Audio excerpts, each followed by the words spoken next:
Kubera iki skin zimwe na zimwe zitajya zinoga nubwo wakoresha amavuta ahenze gute? Wigeze wakoresha set y'amavuta yaguhenze pe, ariko uruhu rwawe rukanga ayo mavuta cyangwa ukajya uyisiga ukabona na umusaruro n'umwe ayo mavuta ari kuguha? Ese niki kibitera? Gute icyo kintu wakirinda? Ukuri nuko utari gukoresha amavuta mabi, ahubwo hari byinshi cyane utazi biri gutuma uruhu rwawe atanga umusaruro uko bikwiye. Ushobora kuba uri gukora ano makosa 5 utabizi. Ikosa rya 4 uraza gusanga ari impamvu nyamukuru ituma benshi badakunda kubona umusaruro amavuta atanga. In a world where beauty's prized, Yakwel is here, we've got the guide. For skin so radiant, pure and bright, we'll be your partner day and night. Abantu benshi bazi ko amavuta ahenze ariyo atanga umusaruro, bazi ko niba aguze amavuta ahenze ako kanya bivuze ngo arahita abona umusaruro. Hoya, hari abantu benshi bakoresha amavuta meza ahenze ariko ibiheri byabaye twibanira. Hari n'abandi bakora skin care yoroheje ariko ugasanga nibo bafite uruhu rwiza. None se ikibazo kiri? Umunsi ndakumara amatsiko ndakubwira impamvu ukoresha amavuta meza ariko uruhu rwawe ntirutanga umusaruro. Ya mbere, ukoresha ibintu bitajyanye n'uruhu rwawe. Ntabwo uzi skin type yawe. Uruhu ntabwo rusa kuri bose. Hari abantu bagira oil skin, hari abantu bagira dry skin, hari abantu bagira normal skin, hari abantu bagira combination skin. Iyo rero ukoresheje ibintu bitari ibyawe ushobora kugira amavuta menshi cyangwa uruhu rwawe rushobora kumagara cyane. Niyo mpamvu niba ubonye influencer ari kwamamaza amavuta ntabwo ari byiza kwihutira kujya kuyareba, ahubwo ibyiza bookinga consultation, tugukore consultation tumenye uruhu rwawe ni uruhe, tumenye uruhu rwawe rufite ibihe bibazo, tumenye ngo uruhu rwawe rukeneye ibi n'ibi. Mbese wowe uzanyandikire kuri iyi nimero nkubwire ukuntu wa bookinga consultation, uze twicare turebe ibintu washira muri routine yawe. Binabaye byiza wazana amavuta yose ukoresha tukareba aya ngaya yarakwiye cyangwa nakwiye, aya ngaya akoreshwa ryari, ibintu nk'ibyo. Ntabwo aba influencer bazarekera aho ngaho kujya bamamaza amavuta kuko turabishyura. Uyu munsi azamamaza ya, ejo yamamaza ya, ejo yamamaza yandi, nayo akubwire ngo ni meza, nayandi akubwire ngo ni meza. Ntabwo bizarangira kuko nta kazi bari gukora. Nta kazi tumuhembera. Ugomba kumenya ntabwo uruhu rwuriya ari kimwe nk'urwawe. Mu ngaruka zizakubaho nukomeza gukoresha amavuta atari ayawe, uzazana ibiheri bya hato na hato, uruhu rwawe ruzapfuba, cyangwa usange uri gutwika uruhu, cyangwa usange uruhu rwawe ruri gusaza vuba kubera ko utari wamenya ibyo uruhu rukeneye. Nuramenya basic skin care routine ni izihe. Menya skin type yawe mbere yo kugura amavuta. Mbere yo kujya guhururira ayo mavuta meza, banza umenye skin type yawe. Utazi skin type yawe andika muri comment ijambo skin type, ndahita nkohereza akavideo kakubwira uko skin type yawe wayimenya. Indi mpamvu ya kabiri benshi batabona umusaruro na consistency. Ntabwo bahozaho. Muri skin care guhozaho nicyo kintu cya mbere cy'ingenzi. Amavuta ushobora kuyakoresha uyu munsi, ejo wayareka umusaruro yaguhaga nawe ugahagarara. Cyangwa wahindagura amavuta, uruhu rwawe rukongera rugatangira rushyashya, rukajya kwakira ya mavuta mashya, ubwo ngubwo yayandi waruvuyeho ukabura hiye kubera ko umusaruro wayo ntabwo ukiwubonye. Ni kangahe wahindaguye amavuta? Ese byaguhaye umusaruro wifuzaga cyangwa byatumye uruhu rwawe rujagarara rubura umusaruro wari ukenewe?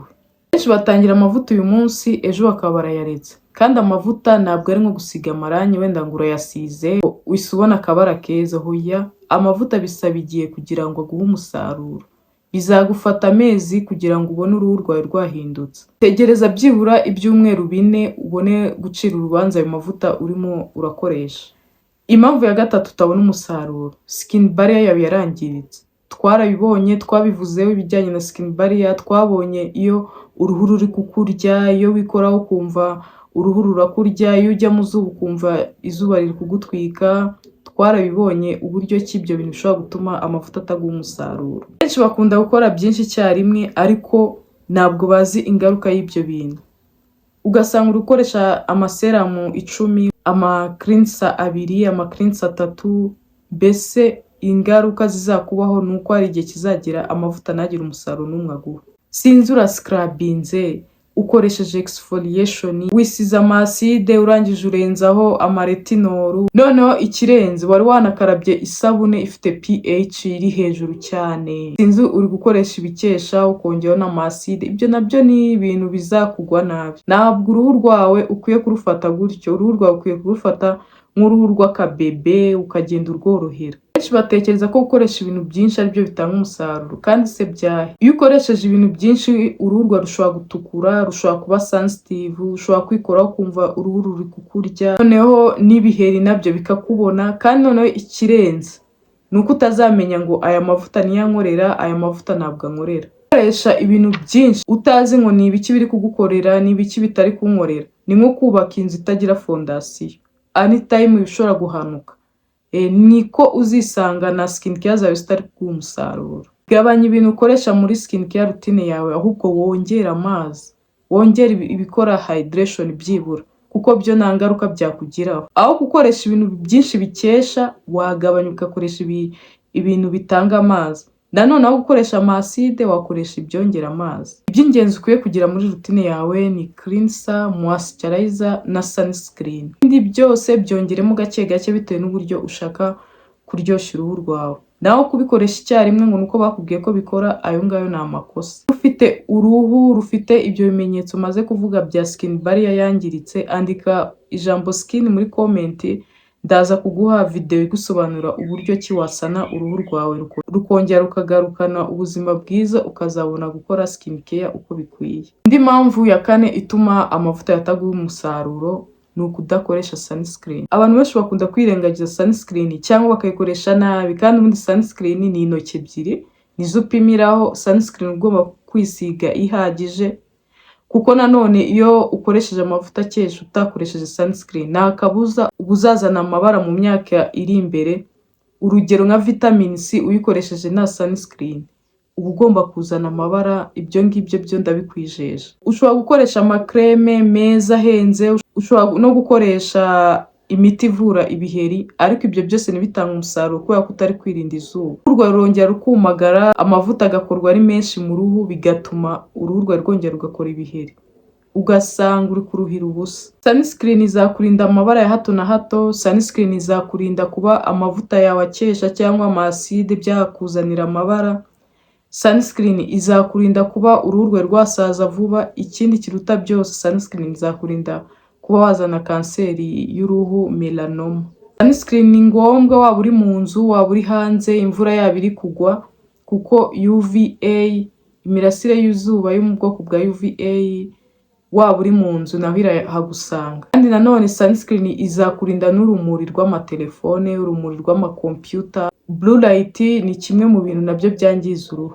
Impamvu ya gatanu rero utabona umusaruro ni lifestyle yawe, uburyo ubayeho. Ntabwo uryama bihagije, ntabwo unywa amazi, urya ibyo kurya byiganjemo amasukari, sinzi itabi, inzoga nyinshi cyane.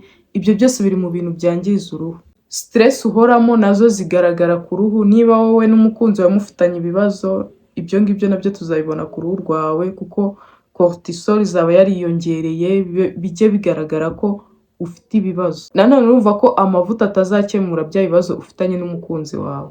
Niyo mpamvu n'amavuta ataguha umusaruro. Ni ngombwa cyane kwikunda, ukamenya igihe cyo kwiyitaho, ukamenya igihe cyo kurekura ibitari kugenda neza. Muri make, impamvu ituma uruhu rwawe rudatanga umusaruro ni ugukoresha ibintu bitajyanye n'uruhu rwawe, ni ukudahozaho, ufite skin barrier yangiritse, nta sunscreen ukoresha. Ikindi, lifestyle yawe nayo irimo ibibazo.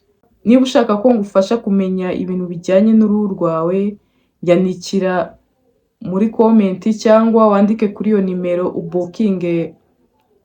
ubukinge umunsi uzaze tubirebe neza ibintu byagufasha kwita ku ruhu rwawe.